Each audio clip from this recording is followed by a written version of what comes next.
ఓం శ్రీ గురుభ్యో నమ. దశమస్కందము ఉత్తర భాగం. ద్వారకా విలాసము.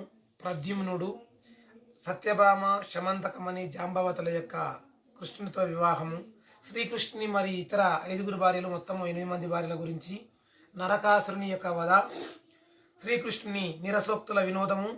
అనిరుద్ధుడు, నృగమహారాజు, బలరాముడు గురించి చరిత్ర. పౌండ్రక వాసుదేవుడు తానే నిజమైన కృష్ణుని చెప్పుకోవడం, కృష్ణుని అతనిని మొత్తము బెట్టబయలు చేయడము. శ్రీకృష్ణుని యొక్క గృహస్థ జీవన విధానము. జరాసంధుని అంతము. రాజసూయ యాగము. శిశుపాలుని యొక్క వధ. సాలుడు దంతవక్తుల యొక్క వధ. బలరాముడు తీర్థయాత్రలకు వెళ్ళే విధానము. సుధాముడు అత్యంత ఇష్టమైనటువంటి కుచేలుని యొక్క వివరణ. శమంతక పంచక తీర్థముల వివరణ. దేవకీ పుత్రులు అంటే కృష్ణుడి కన్నా ముందు, బలరాముని కన్నా ముందు పుట్టినటువంటి 6, కంసుడి చేత చెప్పబడ్డటువంటి 6 యొక్క పాతాళలోకంలో ఉన్నటువంటి సుతలలోకంలో ఉన్నటువంటి ఆ 6 పుత్రులను తిరిగి రక్షించి దేవకీ దేవికి చూపించడం. సుభద్ర అర్జునులు కలయిక, వారి యొక్క వివాహము.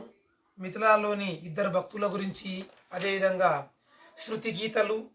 విష్ణువే సర్వోత్తముడు అనేటటువంటి విధి విధానము. మృతులైన బ్రాహ్మణ పుత్రుల వివరణ. శ్రీకృష్ణుని సంతతి. ధన్యవాదములు.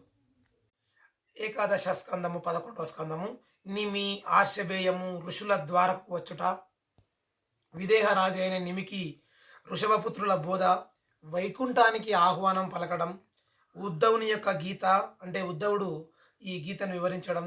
ఉద్ధవుడు అవధూత యొక్క గురువులు, బుద్ధులు, ముక్తులు, అదేవిధంగా భక్తులు. సత్సంగం. భాగవతం యొక్క వివరణ. జీవుడు సంసార నివృత్తి. హంసగీత.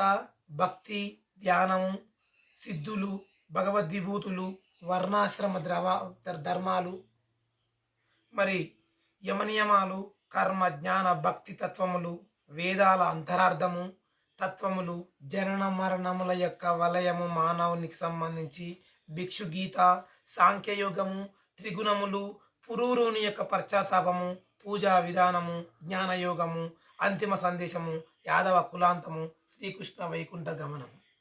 ఇక ద్వాదశ స్కందంలో కలియుగ ప్రభావము, ప్రళయములు, బ్రహ్మోపదేశము, పరీక్షితునికి విముక్తి కలగడము, ప్రణవము, వేదాలు, పురాణాలు, మార్కండేయుని అద్భుత అనుభూతి, భగవంతుని తత్వము, సారవ్యూహము, శ్రీమద్ భాగవత సంక్షిప్త విశేష సూచిక, ఫలశ్రుతి.